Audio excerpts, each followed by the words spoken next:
ден соолук, саламатта болуу.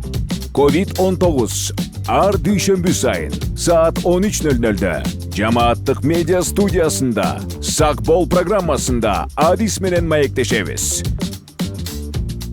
Түз эфирде дарыгерге суроо берип, кеңеш алыңыз. Бизге Facebook, YouTube'дагы жамааттык медиа баракчалары аркылуу кошулуңуз. Ошондой эле аймактардагы жамааттык медиа радиолорунан угуңуз.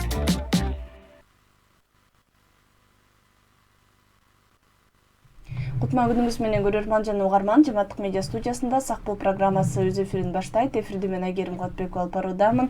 Бул жолу биз алкоголизм алдын алуу жана белгилери, менен күрөшүү жолдору тууралуу сүйлөшөбүз. Ал үчүн студияга Республикалык психиатрия жана наркология борборунун дарыгери, нарколог Чынара Бердикулованы чакырганбыз. Кутман күнүңүз менен. Кутман күн. Студияга кош келдиңиз. Алгач эле негизи алкоголизм боюнча учурда абал кандай болуп турат? Жылдан жылга көбөйүп атабы, азайып атабы, кандай болуп өзгөрүп атат сандар? Бул эми алкоголизм жөнүндө айта турган болсок, бул өтө көп сөз, өтө чоң темада. Азыркы күндө мурунку жылдарга караганда албетте аябай көбөйүп кетти, өзгөчө жаштар арасында. Бул оору өтө коркунучтуу оору. Бул бир эле адам оорубайт, бул үй бүлөсү, туугандары, чөйрөсү ооруй турган оору да, ошон үчүн муну чоң социалдык проблема деп эсептелинет. Негизи алкоголизм оорусу бул спирт ичимдикти көп ичкендиктен пайда болгон өнөкөт, өтө коркунучтуу психикалык жана физикалык көз карандылыкты пайда кылган оору болуп эсептелинет. Мунун себептери көп. Эң негизгиси бул социальный факторлор.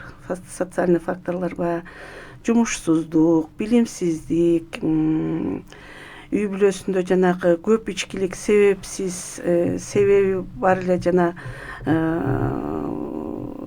ичкилик ичкен үй бүлөлөрдүн балдары көп берилип кетет. Жумушсуздуктан, анча-мынча оор нерсени көтөрө албай ичкиликке берилип кетет. Психикалык фактор бул баягы кичинекей кезинде неврологиялык же болбосо психикалык оору менен ооруган балдар баягы чоңойгондо көтөрө албай ичкиликке берилип кетиши мүмкүн. Же болбосо өзүн баягы чечкиндүү сезе албаган адамдар, чөйрөдө өзүн алып жүрө албаган адамдар, жана өз сөзүн айта албаган, толкунданып, өзүнө ишенбеген адамдар ушундай берилип кетиши мүмкүн да. Анан биологиялык фактор, бул биологиялык фактор болсо көбүнчө баягы тукумгуучулук. Тукумгуучулук эми баягы 100% атасы ичсе баласы ушул оору менен ооруйт, же апасы ичсе кызы бул оору менен ооруйт дегенге эмес, негизи бир 30-40% тукумгуучулук болот да, негизи үй бүлөсүндө аракты көп ичип эметкен үй бүлөлөрдүн балдары ичип кетиши мүмкүн.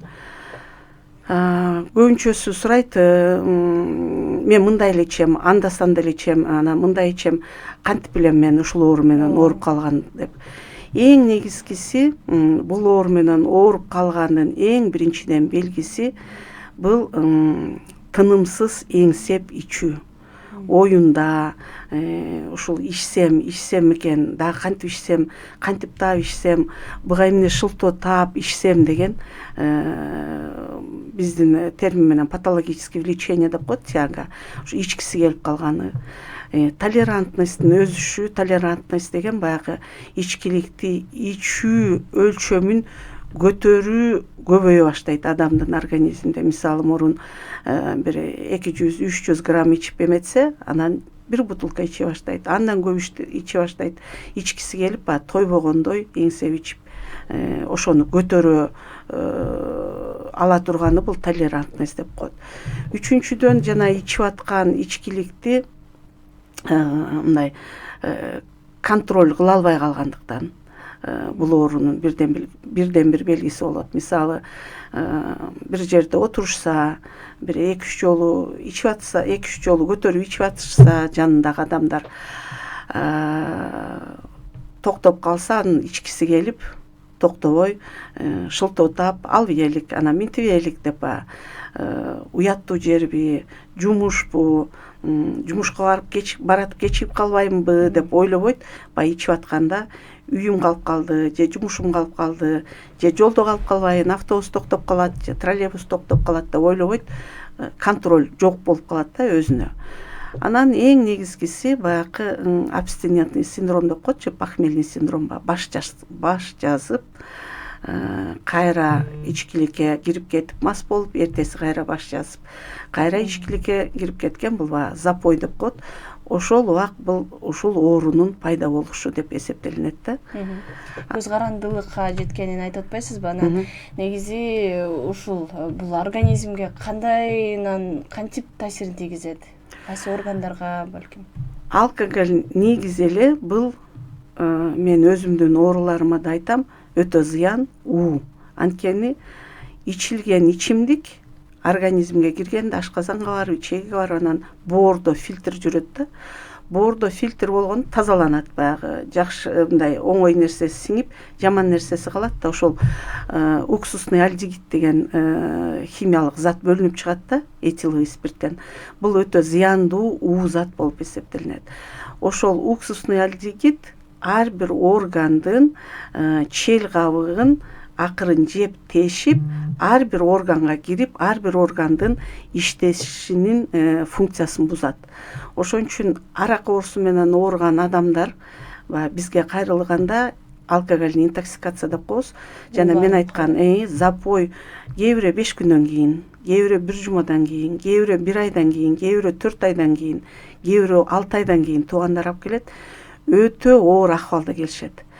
Анткени ошол интоксикация болгондо жанагы уксусный альдегид ар бир органдын функциясын бузуп, баягы күнүмдүк жакшынакай иштеп аткан функциялар бузулат да.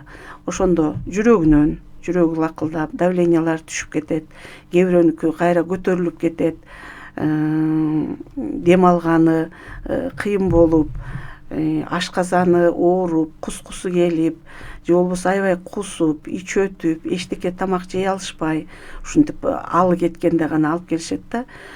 Мында айтып кете турган нерсе, биздин оорулар эч качан 90% өзү келип, ушундай иштим эле 1 жума болуп кетти, токтоно албай атам, же 1 ай болуп кетти, такыр токтоно албай атам, эмне кылышым керек деп келбейт. Эң чоң маселе ушунда да. Муну туугандар алып келет, же кошуна колоңдору, же иштеген жериндеги коллегалар алып келет. Өтө катуу абалда келгенде биз да сурайбыз да, кичине эртерээк алып келбейсиңерби? Мунун абалы өтө оор.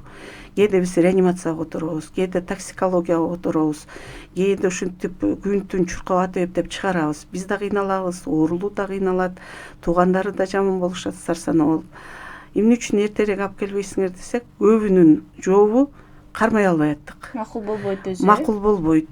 Таппай аттык. Үйдөн качып кетип атат, эртең менен таң атпай туруп алып качып кетет. Таппай атабыз. Кечинде үйдөгүлөр баарыбыз чогулабыз, кармап алып деп алып баралы дейт. Кечинде үйдөгүлөр баары чогулат, балдар окуудан келет, өздөрү жумуштан келет. Баягы биздин оорулуу дагы үйүндө жок, дагы качып кеткен болот. Ошентип өтө созулуп кеткенди алып келгенде, кээ бирлери реанимацияга түшөт, кээ бирөөлөрү жана мен айткандай токсикология, көбү каза болуп калышат. Эң коркунучтуу оору деген ошо да. Демек ушул улануу болгондо бул дарыланып, балким мындай организмине жараша өзүнүн канча убакта кайра калыбына келет, анан дарыланып чыккандан кийин кайра ичимдикке берилип кетпейт деген мындай канчалык мүмкүн? Негизи ичкилик организмге киргенде жана адамдын көтөрүүсү, ошол ичкиликтин мас болуусу, мас болбоосу, бул көп нерседен көз каранды. Ал адамдын турган турпатына, денесинин түзүлүшүнө, ашказанына, ашказанынын иштешине байланыштуу да. Негизи спирт ичимдиктери эң биринчи ирет кызыл өңгөч менен ашказандын бетин күйгүзөт. Анткени себеби спирт да. Кээ бир айтат да биздин оорулар, ой кичине эле эми жакшыраак иштик, кымбатыраак иштик деп. кымбатпы арзанбы баарынын составы этиловый спирт да. Ал сөзсүз түрдө кызыл өңгөчтүн эмесин бетин күйгүзөт, ашказандын бетин күйгүзөт. Ошондо баягы жана кан кусуп бизге келип анан биз хирургияга которуп, алар кайра бизди чакырып ушинтип врачтар убара болобуз да. Ошол көтөрүм сезими ар кимдики ар кандай болот. Бизге түшкөндө бир 5 күндө баягы соолугуп, тамак ичкен оңолуп, уктаган оңолуп калат. Курс мындай дарылоо курсу көпкө чейин. Мисалы биз 10 күндөн кийин чыгарсак, 10 күндөн кийин ушу менен дарылоону бүттү, ичпей калат деген кепилдик эч качан берилбейт. Чыккандан кийин сөзсүз түрдө дарыгердин айткан сөздөрүн угуп, жазып берген таблеткаларын аптекадан алып, ичип, кайра кабыл алууга келип, көрүнүп туруш керек да. Көбүнчөсү кайра ичип кетишет. Анткени больница ооруканага жатканда булардын врач биздин милдет канчалык ушул оору катуу болоорун, аягы өкүнүчтүү бүтөөрүн, сөзсүз түрдө таблеткаларды ичип, өзүн карап, мындай кайра ичпөө үчүн аракет жасашын ар бир врач түшүндүрөт. Бирок аны көп аткарышпайт. Кайра эле ичип кайра келгендер өтө көп. Эмне үчүн? Анткени жатканда булар 2 күн соолугуп баягы өзүнүн калыбына келип келатканда эле кетиштин сөзүн сүйлөй баштайт. Качан кетем? Тиякта машинем калып калды, жумушум калып калды, огородум калып калды, үйдө кичинекей балдар. Анан биз айтабыз да, түшүндүрөбүз да, ичип аткан эмне үчүн ал үй бүлөнү ойлобойсуңар, жумушту ойлобойсуңар десек, унчукпайт, жооптору жок. Үйгө кетиштин амалын таап, туугандарын урушуп, алып кеткиле, алып кетпесеңер силерге көрсөтөм деп, адамдардын психикасы ар кимдики ар кандай да, көбүнчөсү ошондой.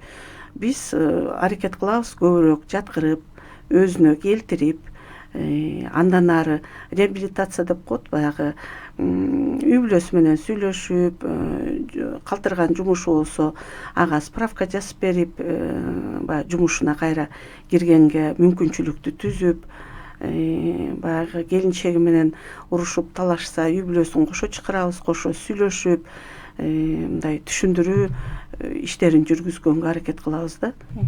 Жана эң булардагы мындай кеч кайрылганын айтып жатпайсызбы? Ушул алкоголизмди кантип эрте аныктоо жолдору бар? Эрте аныктоо жолдору бул эң кыйын татаал жумуш бул профилактика. Алдын алуунун бир 3 эмеси бар, 3 этабы. Бул эң биринчи бул жаштарга, жогорку класстагы мектептин окуучуларына, техникум, училище, жогорку окуу жайларынын студенттерине түшүндүрүү иштерин жүргүзүү. Лекция окуп, семинарларды өткөрүп, сергек жашоого үйрөтүү. Эң биринчи.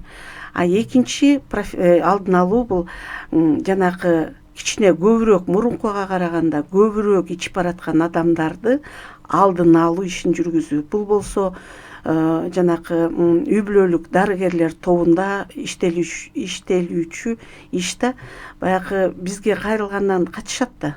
Наркология же психиатрия десе коркушат, жаткырып коет же учетко коюп коет деп бизден качышат көбү. Анан көбүнчөсү жанагы поликлиникага, терапевттерге барышат. Ошол жерден эле давлениясы көтөрүлүп келет, ашказаны ооруп келет, сахары көбөйүп кетет, ичкиликтин айынан. Ошо кайрылганда ар бир дарыгер дыкат мамиле жасап, сураштырып, мунун себеби эмне болду экен? Ал учетто турса дагы сахарный диабет менен, гастрит менен, язва менен же тиги давлениясы менен учетто турган күндө дагы күнүмдүк мындай ичип аткан таблеткаларын жазып бергенден тышкары ушул эмнеден кайра башталды экен, же таблетканы убагында ичпей койду бекен, же эмне болду деп сураса эле өздөрү айтып берет. Көп эле. Бизге айтпаса дагы ошо поликлиниканын врачтарына айтып берет да. 2 күн мурун ичтим эле, 4 күн же 3 күн бир майрамда же тойго барып 3-4 күн ичип койдум эле, ошондон ушундай болуп атам дегенде эле ошол жерден тиги алдын алуу иши башталыш керек да. ичкиликтин баягы кесепеттерин айтып, дарыларга баягы нервин тынчыраак кармай турган дарыларды кошуп берип дегендей экинчи алдын алуу ушул да. Үчүнчү жана мен айткандай бизге келген оорулардын баягы уже эме алкоголизм оорусу менен ооруп калган адамдар менен күрөшүү. Бизге келген ооруларга сөзсүз түрдө ар бир врач, нарколог сөзсүз түрдө түшүндүрөт бул эмне оору экенин, мунун кесепети кандай болоорун.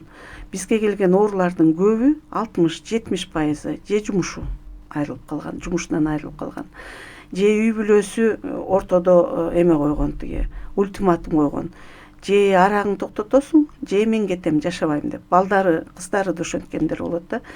Ошолго жетип калгандыгын түшүндүрүп, мурда мындай адам эмес болчусуз да, мурун иштечисиз, үй жакшы болчу, балдар менен киного барчысыз, үй бүлөңүз менен эс алчысыз да десе, көп айтат, ооба деп, анда көңүлдөрү көтөрүлүп, кээ бирөөлөр ыйлап, жаш кезектерин эстеп, ушундай болчумун, анан кийин ушинтип калдым, мени эч ким түшүнбөйт, балам да түшүнбөйт, кызым да түшүнбөйт, аялым да түшүнбөйт, уруш талаш ушундан башталат. Уруш талаш башталбаш үчүн ичкиликти токтотуп туруп, анан кийин уруш талашты мындай жеңгенге аракет кылгыла деп, баягы өзүбүздүн кеп кеңешибизди берип, жолдорун үйрөтүп, анан сөзсүз түрдө келинчегин же болбосо апасын же атасын баягы эмеге кабылдамага чакырып, анан жана үй бүлөлүк психотерапия деп коет, эми баягы түшүндүрөбүз да, үй бүлөсүнө, тиги аялына да түшүндүрөбүз, баягы кетип калсаң бул дагы эле ичет, мындан да жаман ичет. Андан көрө бул таблеткаларын убагында берип, тамагын убагында берип, баягы кийимин таза кылып кийинтип дегендей, кичинекей баланы карагандай карап, бир нукка аракет кылып жардам бериш керек. Үй бүлөсү дагы, анткени бир врач эчтеке кыла албайбыз. Биз кеңешибиз, анан ар бир ооруга түшүндүрүшүбүз. Бул оору, мына азыр сени арактан соолуктурдук, организмиңдеги баягы арактын жаман калдыктарынын баары чыкты, уктаганың жакшы болуп калды, тамак ичкениң жакшы болуп калды, мына өзүңө келип калдың, эми буюрса чыгып, жуунуп, чачты алдырып, кийимдердин баарын которуп, өзүңө келишиң керек. Үйдөгү баягы коро жайыңды иреттеп, үйүн талкалагандар да болот, анын баарын оңдош керек деп ошентсек, көбү макул деп, кээ бирөө ыйлайт, кээ бирөө баягы психикасы өтө бузулуп калгандар, жок мен чыгып көрсөтөм аларга, мени бияка силерге жаткырып койду, аларга мен көрсөтөм деп өтө туура түшүнбөгөн да адамдар болот. Анткени себеби баягы арак жана башында айтып кеткендей ар бир органдын функциясын бузат деп атпаймынбы? Эң биринчи ирет мээнин клеткалары бузулат. Ошондо адамдын өзүнө, чөйрөгө, жакын адамдарга, жумушуна, деги эле айлана чөйрөсүнө критикасы азая баштайт. Кээ бирөөнүкү бара жок болуп баштайт да. Өзүнүн жоопкерчилигин үй бүлөдө ата катары, үй бүлөдө ошол үй бүлөнүн ээси катары же жумушта мындай керектүү кесипкөй катары сезбей калышат. Ошон үчүн баягы алкогольный энцефалопатия деген диагноз ошо критикасы жоголуп бараткан адамдарга коюлат да. Ошондой адамдар да бар. Жана эл арасында туура эмес түшүнүк боюнча айтып кетпедиңизби, сиздердин борборго кайрылганда учетко туруп калам дегенден коркот деп. Чын эле кайсыл учурда аларды учетко аласыздар? Анан бул чын эле андан кийин ал өзүнүн калыбына келип, кадимки жашоосуна кайтканда таасири тийбеш үчүн тийбейби да, ошону түшүндүрүп койсоңуз. Бизге түшкөн оорулардын учетко алынган оорулар да бар, учетко алынбаган да оорулар бар.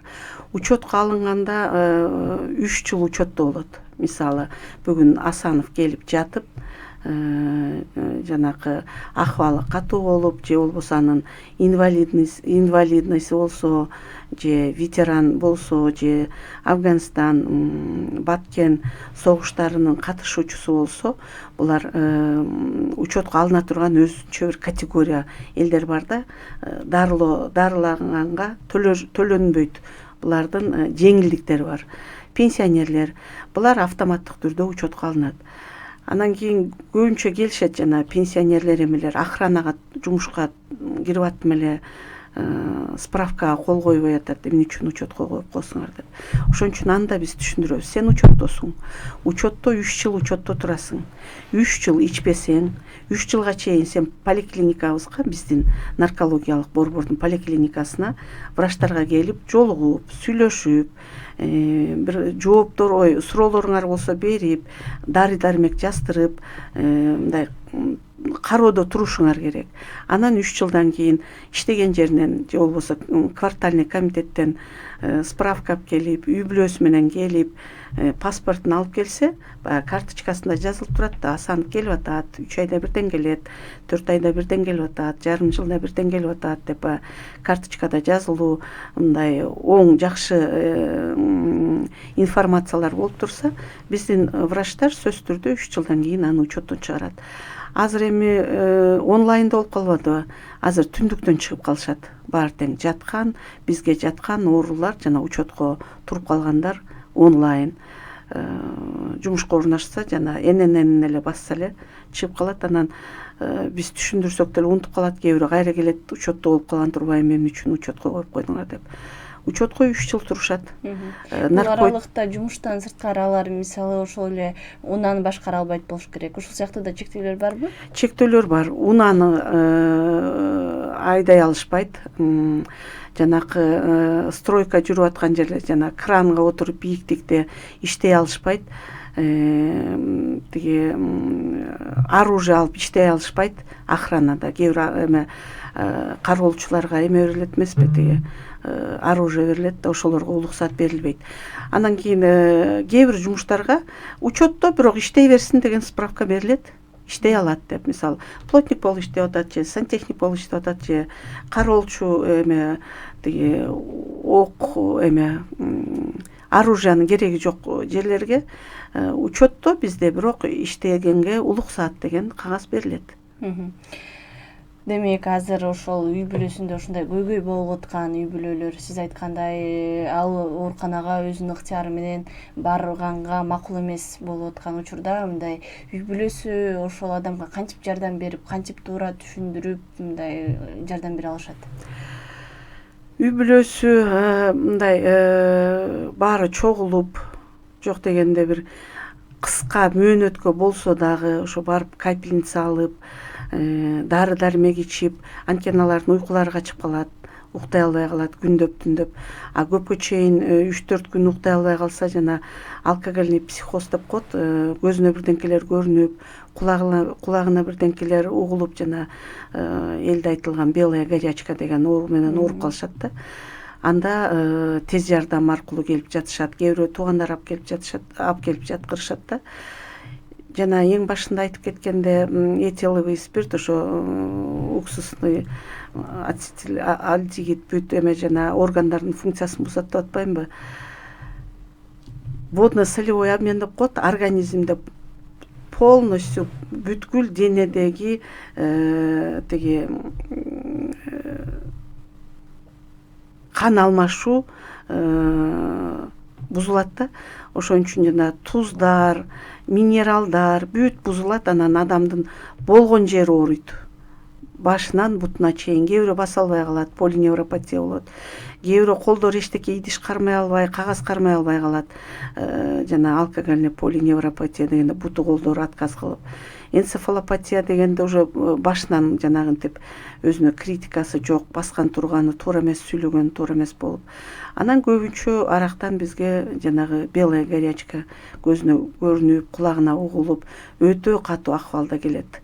Алар бир 20 күн, 1 айга чейин жатып дарыланышат да. Андан чыгыш өтө татаал. Организмине жараша, адамдын дене түзүлүшүнө жараша, канча күн ичкендигине жараша өтө кыйын да, бизге да кыйын болот, өздөрүнө да кыйын, туугандарына да кыйын болот. Кээ бирөө жана башында айткандай каза болуп калышат. Мунун үй бүлөдөгү күрөшүүсү сиздин сурооңузга түшүндүрүш керек. Уруштан жыйынтык чыкпайт. Уруштан оң жооп чыкпайт, эч качан өзүңүз билесиз. алдагандан деле болбойт. Түшүндүрүш керек. Мына кечээ ичпейм дегенсиң, же мурда күн ичпейм дегенсиң, андан бери 3 күн өттү, же 2 күн өттү. Баары бир токтобой атасың. Врачтарга консультация кылып коелук. Бул өтүшүп кетсе жаман болот го. Кийин аяктан чыкпай жатып каласың. Барып бир ооз сүйлөшүп көрөлүк. Эгер врач жок, алкоголизм оорусу жок, поликлиникадан өзүңөрдүн жашаган жериңерден дарылангыла десе, анда жашаган жерибизден дарыланалык деп, кыргызча айтканда баягы жалпак тил менен алдап, соолап түшүндүрүүгө аракет кылыш керек. Анан көбүнчө баягы созависимость деп коет, ичкен адамдардын үй бүлөсүндө ичкен эле адам оорубайт да, жана башында айттым, бул социальный проблема деп. Үй бүлөсү аябай ооруйт да, балдары, келинчеги. Алар ичкилик ичип келген атасын же күйөөсүн алыстан көргөндө эле настроениялары түшүп, сөз жактырбай, сүйлөсө атырылып, кыйкырып, өкүрүп, ушундайлар болот үй бүлөдө. Ошон үчүн ичпегендер дагы, ичпегендер, анткени тигил адам ичип келип эле үйүн сапырат, кээ бирөө сабайт, кээ бирөө түнү менен уктабайт, үй бүлөсүнө уйку бербейт, кээ бирөө арак алып кел деп кыйкырып тынчтык бербейт, кээ бирөө үйүндө бирденкени алып чыгып эшикке барып сатып ийет. Ушинтип үй бүлөсү кошо ооруйт да. Ошон үчүн биз үй бүлөлөрүнө да айтабыз, келинчегине, балдарына, жакындарына, психологдорго кайрылгыла, өзүңөр да дарыланышыңар керек. Бул бир эле адамдын оорусу эмес, бул үй бүлөнүн, кошуна колоңдун, чөйрөнүн, туугандардын, кесиптештердин чогуу оорусу да. Бир адам ооруса, үй бүлөсү уктабайт, сарсанаа болот. Баласы, кызы мектепке даярдана албайт. Алар да басынат, анткени балдар бири-бирин басынтышат. Атаңды көрдүк, жатып калыптыр тигил жерде. Арак сурап атат, акча сурап атат, же дүкөндө иштегендер айтат, атаң мынча карыз болду, же апаң мынча карыз болду, карызын төлөгүлө деп. Анан алар үчүн бул абдан мындай жагымсыз кабар болуп эсептелинет да. Анан жүрөктөрү түшүп, байкуштардын сарсанаа болуп, дагы бүгүн эмне болду экен, дагы ким эмне дейт болду экен деп, баягы окуусу экинчи план, жумушу үчүнчү план болуп, эң биринчи план ошо ичкен атасынын же ичкен жакын адамынын проблемасы болуп, үй бүлө ошон үчүн ооруйт да. Бул өтө оору дегеним ошол. Ошол кишиге түшүндүрүү жана сүйлөшүү жүрүш керек деп айтып атпайсызбы? Сөзсүз. Демек соо кезинде, ал ичпей турган. Соо кезинде бизге такыр келбеген күндө дагы бизге баягы мен стационарда иштейм деп атпаймынбы? Поликлиникабызга келип, нарколог врачтарыбыз бар, абдан грамотный, опыттуу, жакшы кесипкөй врачтарыбыз бар. Келип, көйгөйүн айтса, сөзсүз түрдө жардам берет. Сөзсүз түрдө дары ичиш керек. Сөзсүз түрдө психологко, психотерапевтке барыш керек. Бизде өзгөчө кыргыздарда психолог, психотерапевт десе эле алардын жообу мындай да: ой, мен псих эмесмин да, эмнеге мени психологко жиберип атасыз, же психотерапевтке барыш керек деп. Бул баягы үй бүлө менен чогуу иштей турган кесипкөй адамдар. Эмне үчүн ушундай болуп атасың, тиги келинчегине, баласына, кызына, баарына түшүндүрөт да. Ошол ичкиликтен өзүн чектөө же мындай таштоо үчүн кандай практикалык кеңештерди бересиз? Эң биринчи ирет сөзсүз түрдө наркологдун консультациясы керек. Сөзсүз түрдө дары-дармек ичип туруш керек. Сөзсүз түрдө, анткени баягы аракка тартпай турган дарылар, нервти тынч кармай турган дарылар, уйкусун калыбына келтире турган дарылар, боор, ашказаны баягы жабыр чегет да тиги ичкенде. Ашказанына, бооруна дарылар жазып берип, өтүшүп баратса УЗИ тартырып, тиги эмесин текшертип, анализдерин. Сөз өзүн караш керек. Ар бир адам өзүн караш керек. Өмүр бир эле жолу келет да. Мен өзүмдүн ооруларыма айтам, өмүр бир эле жолу келет. Бул алкоголизм оорусун силер өзүңөр тилеп алып атасыңар. Өзүңөрдүн өмүрүңөрдү өзүңөр балталап чыгып атасыңар. Мындан чыгыш, бул оорунун босогосун атташ, бул дагы өзүңөрдөн деп айтам. Медицина аз процентте, үй бүлөсү, чөйрөсү, адамдын өзүнөн. үй бүлө, чөйрө, тууган туушкандар, иштеген жер баягы факторлорго кирет, бирок көбүнчө адамдын өзүнөн. Чоң рахмат сизге, убактыңызды бөлүп угармандарга өтө жеткиликтүү түшүндүрүп бердиңиз. Сизге ыраазычылык билдиребиз. Урматтуу Жамааттык медианын көрөрманы жана угарманы, сиз түз эфирдеги Сак бол программасынын кезектеги көрсөтүүсүн көрдүңүз. Бул жолу биз ичкилик тууралуу сүйлөштүк. Суроолорго Республикалык психиатрия жана наркология борборунун дарыгер наркологу Чынара Бердигулова жооп берди. Эфирди мен Айгерим Кубатбекова алып бардым. Кайрадан эфир аркылуу амандашканча саламатта туруңуз. Ден соолук, саламатта болуу. COVID-19 ар дүйшөмбү сайын саат 13:00-дө Жамааттык медиа студиясында Сак бол программасында адис менен маектешебиз. Түз эфирде дарыгерге суроо берип, кеңеш алыңыз. Бизге Facebook, YouTube'дагы Жамааттык медиа баракчалары аркылуу кошулуңуз. Ошондой эле аймактардагы Жамааттык медиа радиолорунан угуңуз.